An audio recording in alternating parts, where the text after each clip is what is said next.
Thank you for joining us for another episode of Mystical Musings Podcast.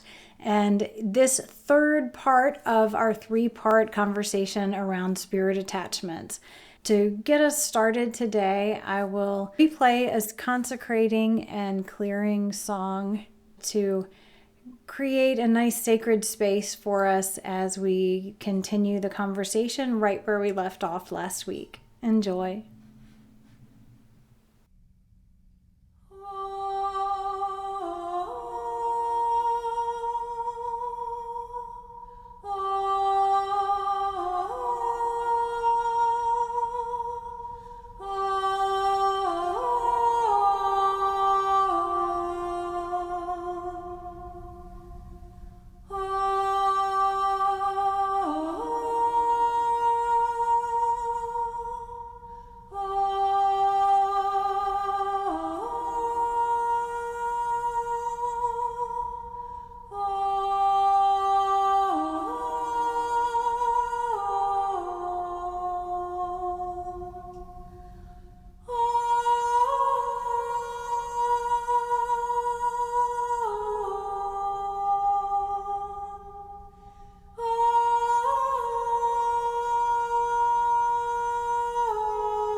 I was thinking maybe it would be good because I realize things like the chaos angels, those are much, much less common kinds of things to come Oh upon. yeah. You know, Yep. and a person who is becoming one, again, much less common.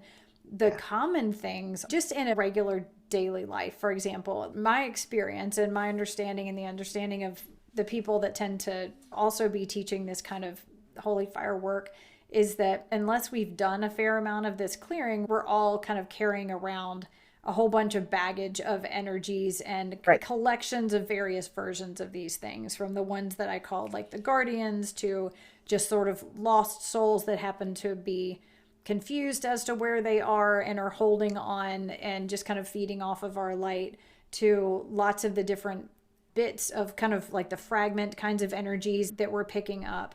And in my experience with the Reiki, there's initially a period of just like playing that spirit release over and over and over. And I probably had way, way more maybe than your typical person, because I was, living with a chaos angel. And another child who also had the same traumas and also had all of these different things. But I initially, I just laid there the first night after class. He'd given us the recording that he did for us in class, and I just laid there for an hour, and the whole recording's maybe 7 minutes, and it was just over and over and over, just clearing and clearing and clearing and clearing and clearing. And I started feeling more clear than I'd been maybe ever, and then just kept clearing and kept clearing and kept clearing. After a period of time of playing it in the background almost all the time, just trying to get rid of all the stuff, then when something came in like that, I could really sense it. And for me, a lot of the symptoms were I would start thinking or feeling in a way that I didn't normally think and feel. Like I would start having these super judgmental feelings and thoughts about somebody, or I would start thinking really harshly about a person or a situation. And I'm like, this is not me. Like I would hear myself then going, this isn't how I talk. This isn't how I think. Like, what is happening? And I would go, oh, spirit attachment. And I would play the spirit release. And if that didn't do it, I would physically do it for myself. And then it would be gone. And then it was like instantly I was back to myself. Or I would start being really resistant to doing the things that were good for me that I knew I needed to do, but I was super extra resistant to it. Like, exercising or meditating or doing self Reiki or something like that. And I would go, oh, all right, spirit attachment, do it. And instantly it's like, yeah, okay, now I'm back to responding the way that I normally would. And then I've found also that there's some kind of spirit attachment, like a consciousness that forms around addictions, and doing spirit releases for specifically targeting, going, especially, like I'm calling in this process and pointing out especially the ones that are in any way related to or holding in this pattern of an addiction. All of that, all that needs to get focused on. Right. And that has been huge for people that I know of, that it was alcoholic, who it doesn't mean that they don't still have to do a lot of the work, but suddenly, you hear people talk about who are addicts, like this voice in their head that says, oh, come on, it's not that big a deal. Just take a drink. What's one drink? That kind of thing. And that then clears, and they're able to then think and be more clear. And so part of what I wanted to address was also that there's sort of your everyday things that you come in contact with that everybody is probably dealing with to some extent, and that there are ways to help with that, and getting a sense of, Samael's perspective on those different kinds of things. And then also giving people a sense of what things that they can do for themselves to help to lift and release that. And certainly, we know we have the recording Peace and Release on my website. Right. And there's another thing that Jonathan taught my youngest, that's a really beautiful way that she could help to release and clear things as well. So I thought that might be good to. Yeah, absolutely. So this gets into sort of the foundational thing on energy with Samael. And this talks about conscious and unconscious energy. And one of the things that he says is that as humans, we often mistake one for another, right? There are stories that somebody told us when we were a kid, be it our parents, our teachers, maybe it was our first love, whatever, that even though they are not around anymore to say it, we tell ourselves the story. Okay. So that story is a form of energy. It's an echo, right? It's a residual energy from this other person. It is not thinking and feeling, but a lot of times we go, that's not really me. But it is if we've been telling ourselves that story and carrying on what that person said for years and years and years and years. Let's take like body consciousness, right? If when you had if somebody said to you when you were a kid, oh, you've got such a big nose, right? And you don't, I'll tell you, my dad has a Roman nose. Like it is a nose. He looks like he should be on a coin, right? And when I was a kid, somebody said to me, wow, you look like your father. And I assumed that that meant that I had this nose, right? Now, I don't have that nose, right? But I thought that it did.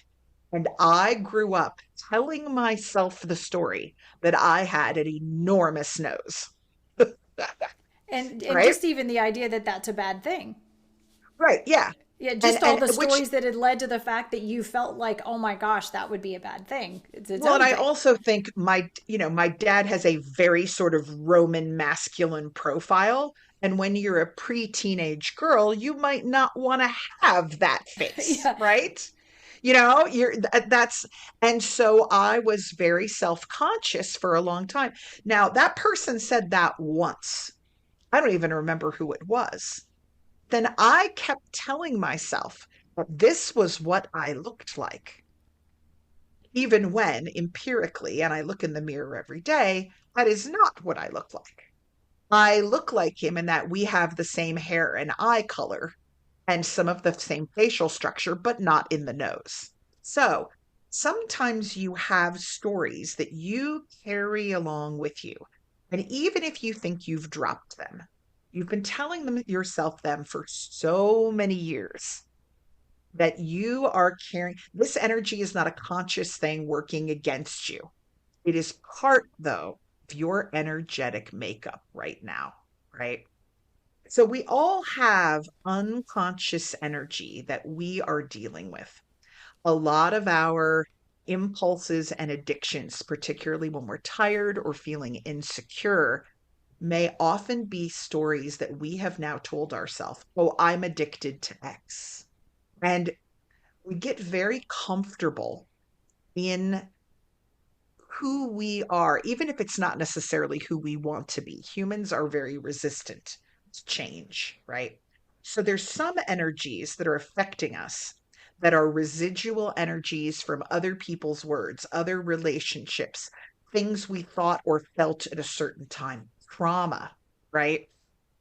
And these things, in a way, they're not consciously attached to us, but they are of the spirit and they are attached. And there may be times when I say, I don't feel like myself, which may simply be, I don't feel like my best self. I'm too tired or too worried or too traumatized to behave in the manner that I know is in my own best interest. And what we have to do in that case is sit down and say, why am I holding on to a story that no longer serves me? Where did I pick up this energy and why am I so attached to it? Why does it feel like it is its own little, for lack of a better term, demon sitting on my shoulder that I can't shake? What could I do? Who do I need to call in? Or to use your verbiage, what sort of light do I need to call into this thing regularly so that I can put myself in a place of balance in the face of my trauma and my disorganization? And part of that is also, and we talk about this in the Lilith classes, a lot of us have this idea from Western society that you have to be pure to be spiritual, that you're not allowed to be messy and have, you know, deep, strong, dark emotions. You're not allowed to get angry, that all of those things, we kind of relegate those to a box of, this is something wrong with me. But we know that we are humans, and humans have emotions, and they are messy, and they do wake up some mornings with bad breath. And that doesn't make us less divine. But one of the things we also need to examine is, am I attached to an idea of purity and perfection? Am I attached to the idea that you can't be holy unless you are, you know, X, Y, and Z?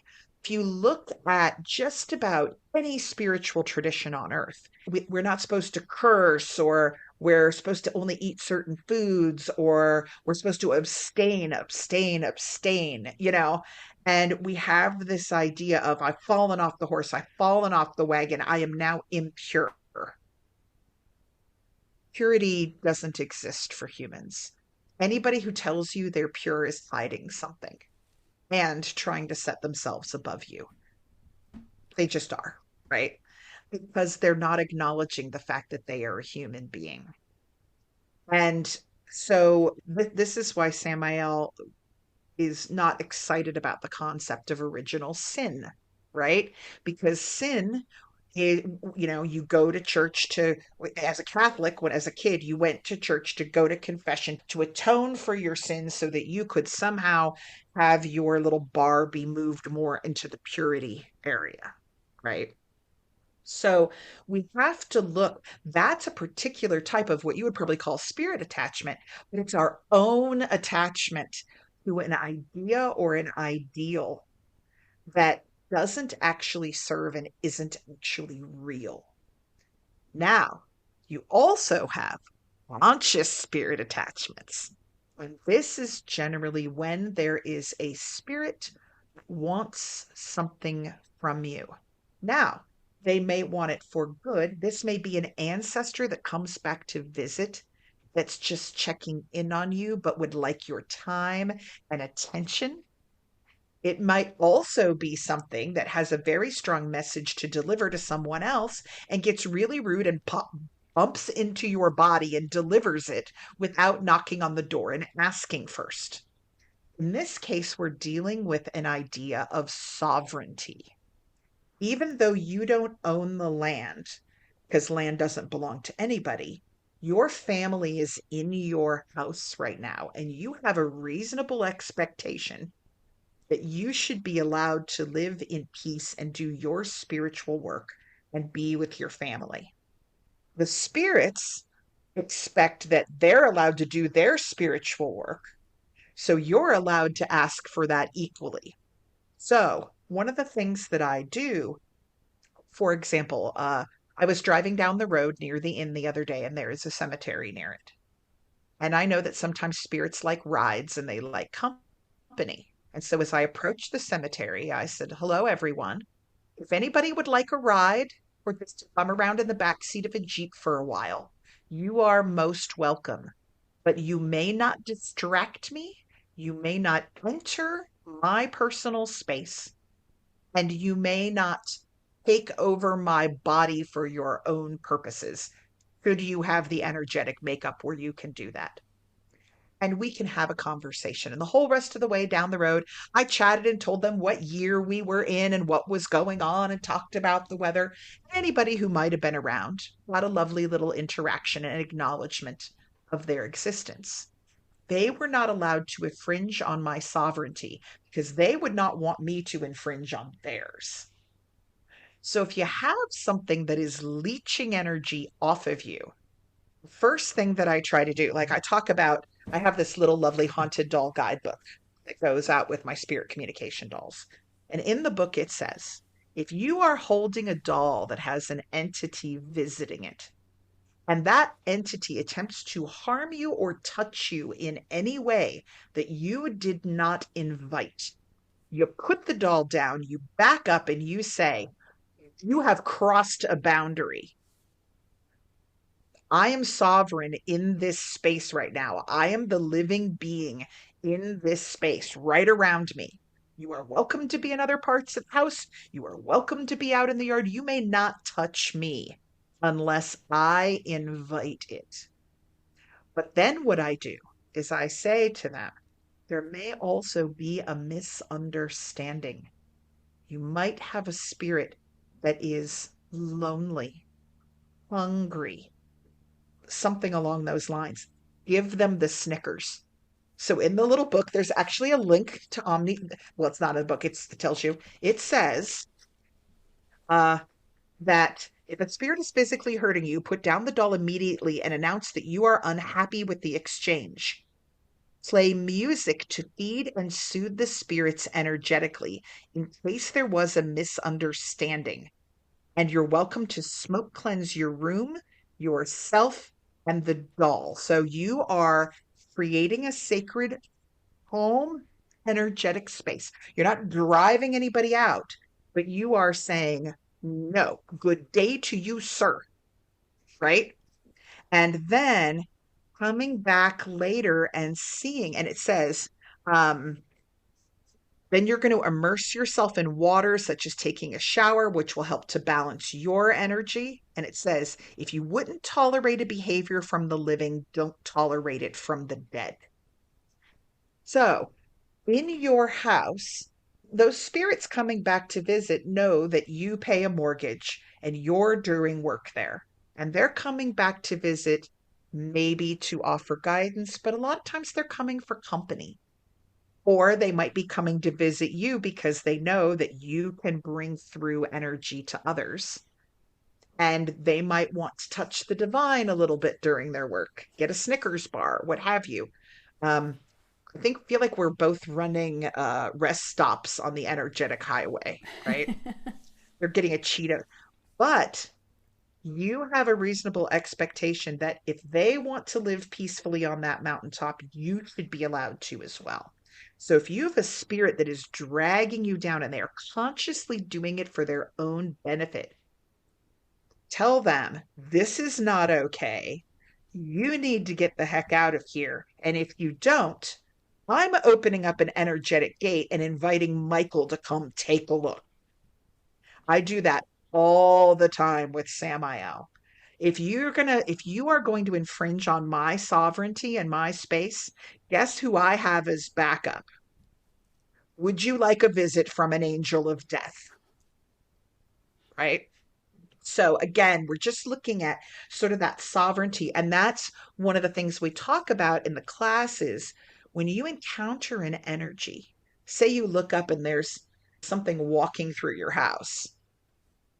Is it bothering you? What energetic level are we talking about? Can you cohabitate with it in a way that it is of benefit to you both? Or is it something that is making you behave in a way that is definitely not you? And it's not a story you're telling yourself. It is somebody visiting that is taking something of yours. You have every right at that point to go, opening up a gate, bringing through the divine. Let them talk to you. Yeah. And I realize that while it sounds like it's being used as a threat, that what I'm always reminding people with doing this, like with the spirit release technique, and that's what I wish we probably need a better term for that. Like that's what it's called in like the Reiki world, but I really need a better term for that because we were talking about words. But it is a gift and it's a good thing, even though they may think at the moment that's not what they want. It's always a gift because they're not coming in and doing something unkind, or it's something that's not in the ultimate highest good of the being as well as us. And then I realized too that thought forms is another term for something that I had forgotten to kind of mention, but I think a lot of what gets released too are thought forms. And my understanding, or what I mean by a thought form, is that we know that thoughts are things, and whenever we have a thought and we have a feeling, we put it out there, and it's out there in the universe here somewhere.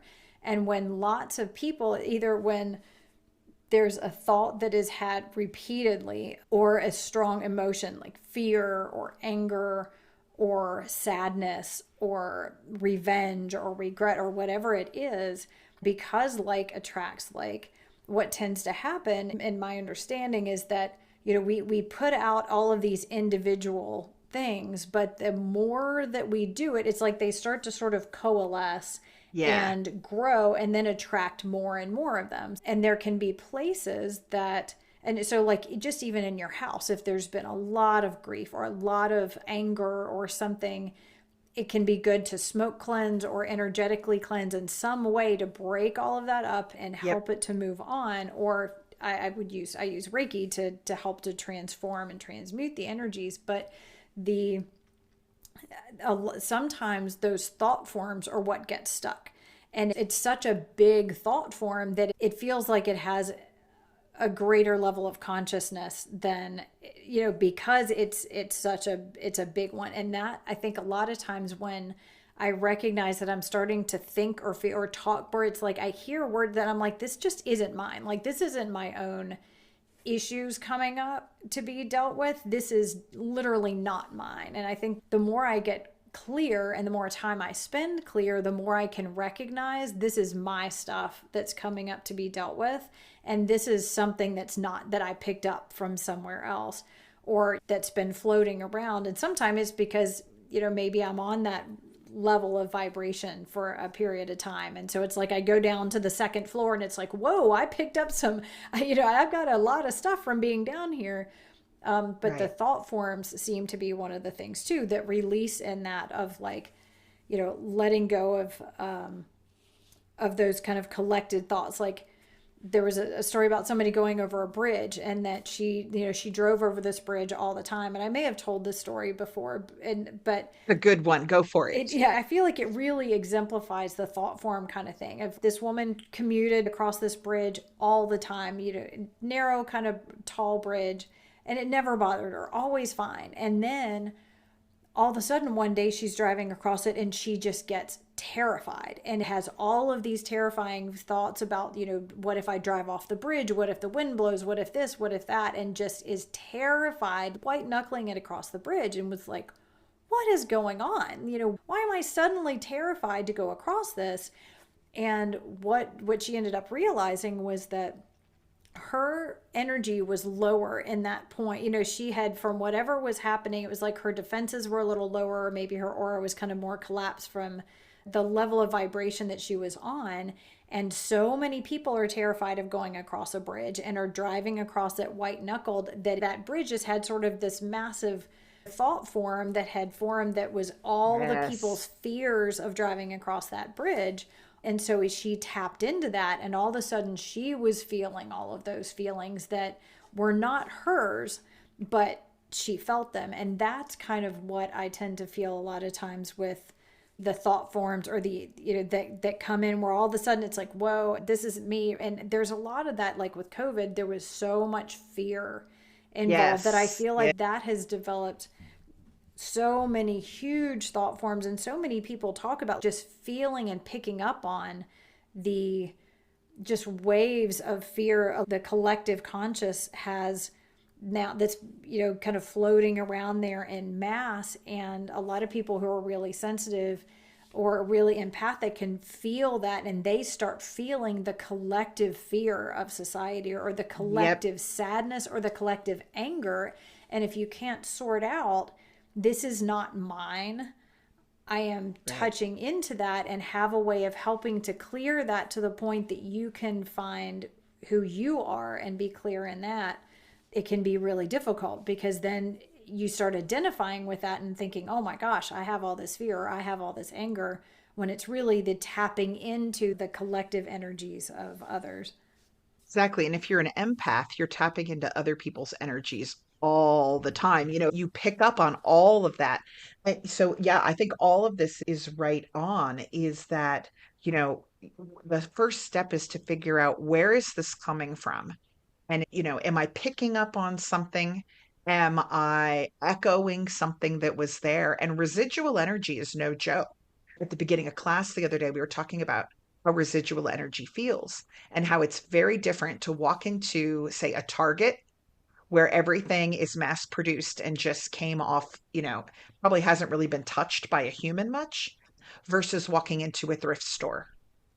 Like when you walk into a thrift store, if you are sensitive to energy, a lot of those people will just get hit with this wall of all of these things that were touched and held, and in particular people's homes, and some of them were gifts. There's a massive amount of energy in that building that's just residual.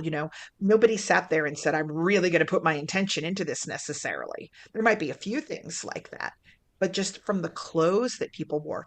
A great example of how residual energy can be powerful, especially when coupled with a thought form, is if you break up with someone, think about the number of people who, as long as you still have their things at your house, you know right where that box is all the time, right? Their energy, their residual energy, and the thoughts and feelings that you have about them now are all embodied in that t-shirt or that old CD collection or whatever it is. The items themselves may not be of value, but it is like a little energetic time bomb. And that's when you see people going, I want my stuff back, or throwing things out.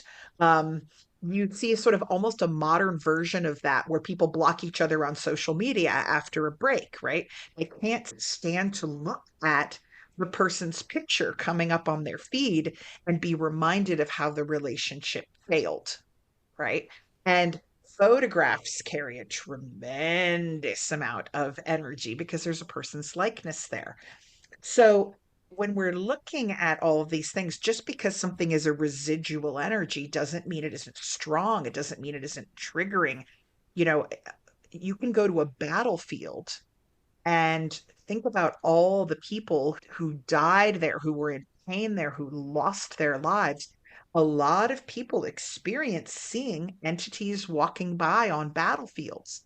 They're not interacting with you because they're an echo of all of that energy that's just sort of there and repeating itself still. So all of these things have to be taken into account when somebody comes and says, I feel like something stuck to me. Is this something that's actively taking advantage of you? Is this sort of a repeat or an echo that's sort of stuck on you? Is this a story you tell yourself? And the other thing to remember is that energies, we want energy moves. That's what it does. We want energy to move on.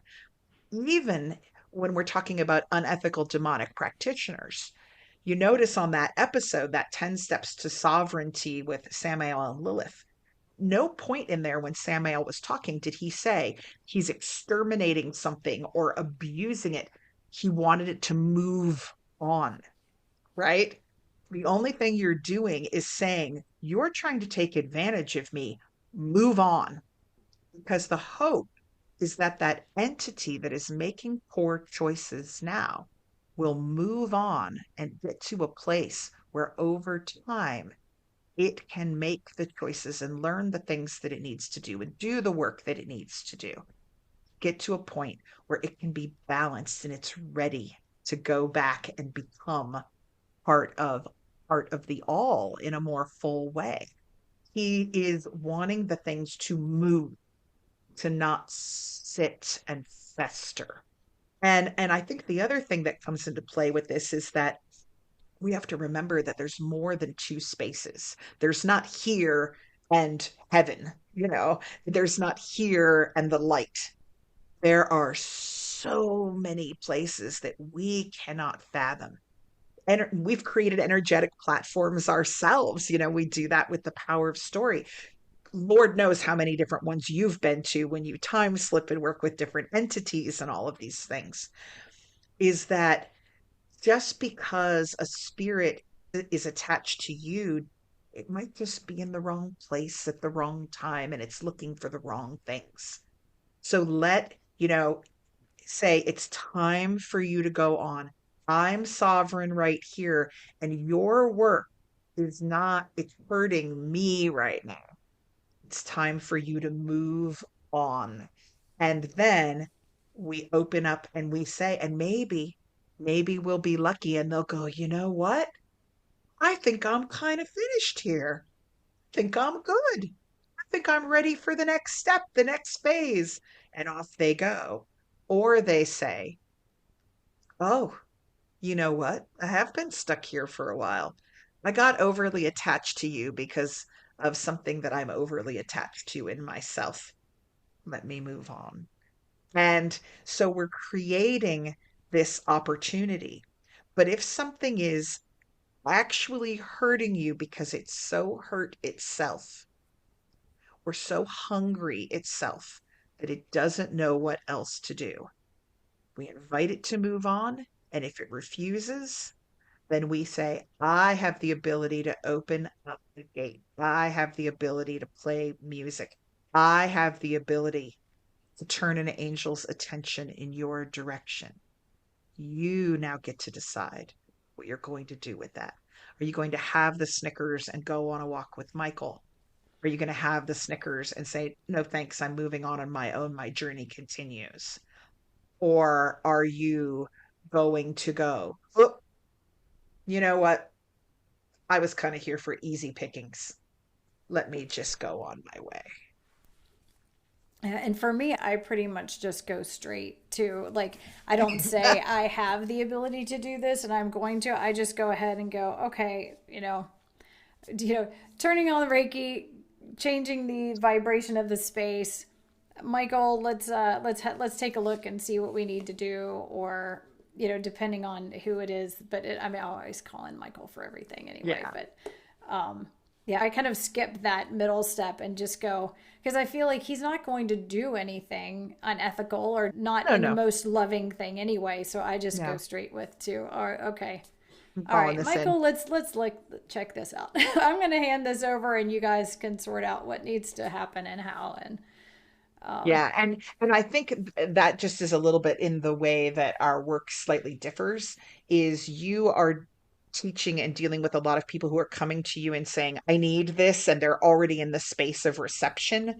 I'm doing something slightly different where I am reaching out in a lot of cases to energies where the divine is overwhelming to them, to see if I can assist. So I think I'm dealing with a lot of shy people or hungry people who have let it get to them. And what I'm trying to do is educate the humans around me who are also very psychic, a lot of times, to give that spirit the benefit of the doubt and to not use practices that are, I'm going to come into your living room and spray holy water everywhere and say that you don't have a right to be here and I do. oh yeah. And so I think because we're working kind of in different fields along those lines, but the thing that's lovely is we both arrive at the same place, Yeah. which is helping people to balance their energy in both themselves and the space around them, and helping the unseen to be able to do the same so that eventually movement can occur.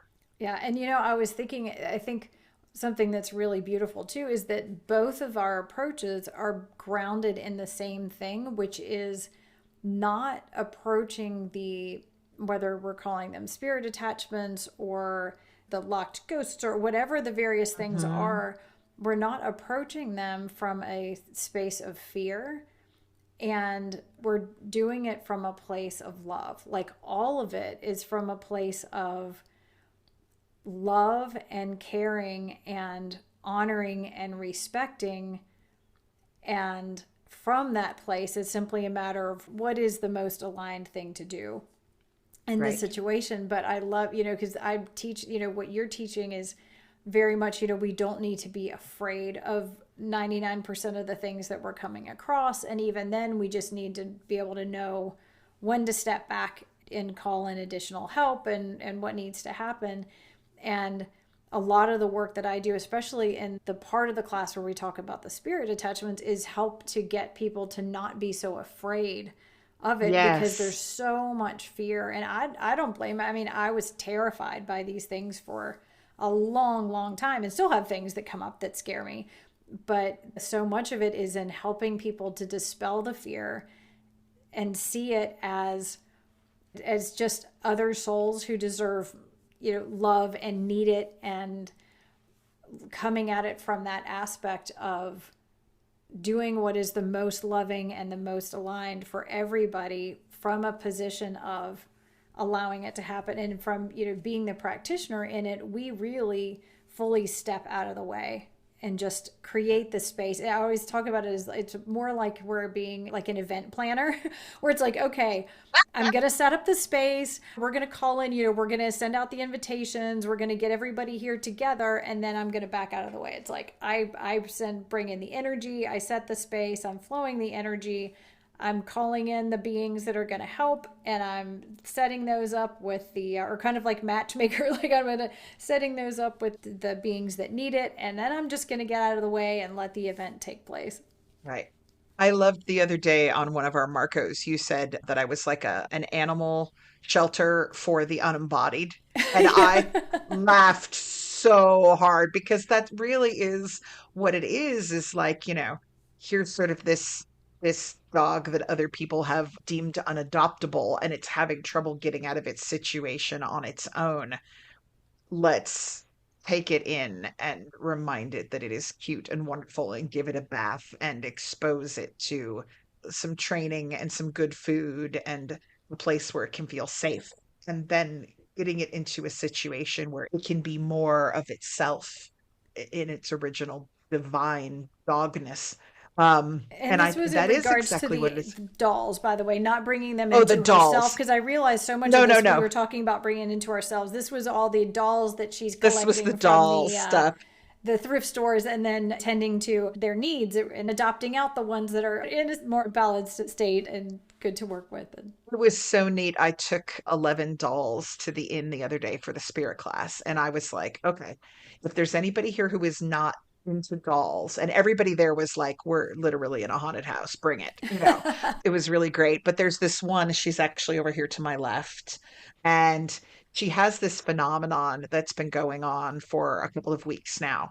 The entity in it has not given me a name, it does not speak to me, but usually late at night, I have the doll in a rocking chair. The rocking chair will start moving a little bit on its own. And then there is the sound that sounds like someone is pouring a bag of M&Ms or Skittles onto the floor. Like just this almost like rain stick sound. And I will get up and go over, and there's nothing that's fallen. There's nothing on the floor. And I look around, and I'm the only one that's awake in the house. Even the dog's asleep. So then I'll move the chair to a different location. And now she's over here to my left all the time. It's happened 8 or 9 times. And I don't know if it's happening when I'm not in the room. It might be. But there's just this falling sound. And then sometimes the chair moves. And, I don't know what's going on with the entity that's visiting this doll, but I talk to the doll and I'm kind to the doll. And I let the entity know that I know it's there and I hope it's well. And what was really sweet was when we were out in the house, I asked everybody who was interested in inviting a spirit that wanted to be touched to come into the doll so they could feel some compassion, some touch. And there's a particular person who was in the class who's just wonderful. And she sat and gave energy to the doll. And I will tell you, and after I was like, this doll has a whole different mood going on about it now. This seems so happy, the energy that's around it, because now, it had an energetic worker sit and move energy in. And I just absolutely love that. The doll's name is Holly, and we could all use a little of what Holly was given on Sunday. And she's dumping less Skittles on the floor, like from what I can tell. She's still rocking a lot, though. rocking is very soothing.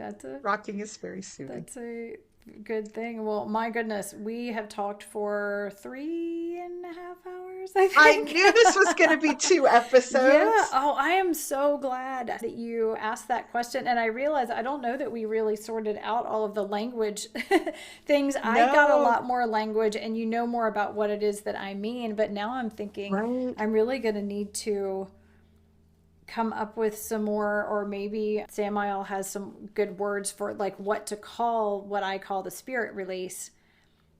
Yeah.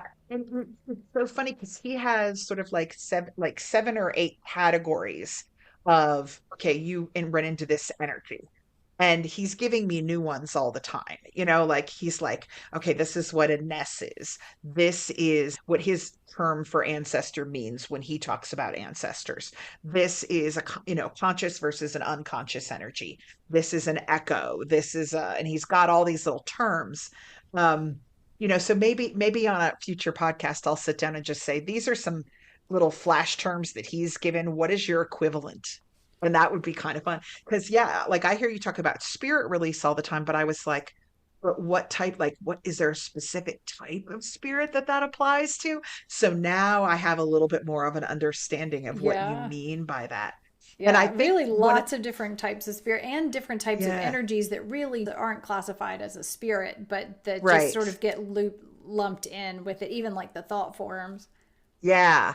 And it's so interesting to me. I think also, well, first off, I tend to speak with a lot of gusto, but I also do end up dealing with sometimes entities that are not there for the person's highest good and refuse to leave, and they're freeloaders. And so I think my approach at other times too is, hey, we've now determined what you are. This isn't cool, you know.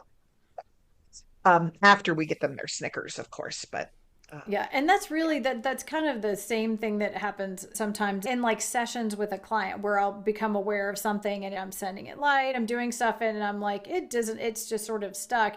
That's what I do, the same thing, only I do it in the sense of, well, all right, I'm calling light to you and I'm calling Archangel Michael and maybe Ekajati and Jesus and some other beings. And I'll be like, all right, you guys take care of that over there, that thing that's not budging and is clearly not helping anybody. Like, let's take care of that. I just do a lot of delegating. Like, okay, I've done what I can do. Now it's time for you guys to take care of that one over there. Samael, can I start delegating to you? That hadn't occurred. He says we will discuss this later. And I had sometimes the God delegation hadn't is occurred like, to me. Sekhmet going, no, you eat it. Yeah, I can't delegate to delegation. her as soon as you're able to do it yourself. She's like, nope, now you eat it. No, you eat it. Yeah. Oh, there's a reason we're being taught what we're taught, right? Indeed. So, do you have any something lovely and balancing for us? I'm sure I do. I'm going to have to sit here for a second and see what it is that I'm being shown to bring through. And yeah, so we'll bring through something good and balancing and see what I'm inspired to do. Thank you so much for spending 3.5 hours going through all of this with me because I'm learning a lot and it's really neat to go, oh, that's the word for X. And like to go through that story and hear you tell it and then to have Samael sort of say, this is energetically sort of my words for it was really enlightening, That especially was because it all ended up amazing. in the same place. It's Yeah. just a slight shift in perspective.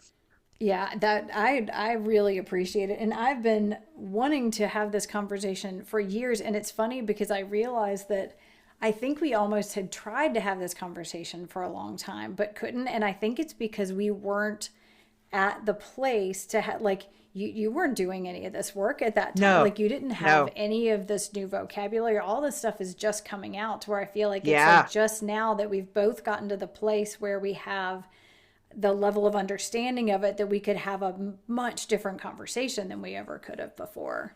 Yeah. And it's so good because when you have words, you're right, the fear goes away. Like now, I mean, I think about how I used to walk into the house and all of these different energies would kind of buffet me, and I didn't know what was coming, and I didn't know what might be something I should be worried about, and I was just frightened. And now I'm like, oh, that has no interest in me. Okay, that's probably an X or an X. Fine. Yeah, it's like, yeah, I I don't mean, have to. energy is so empowering. Yeah. When you understand what's happening and you have then the ability to discern about, what is it, what's the deal with it,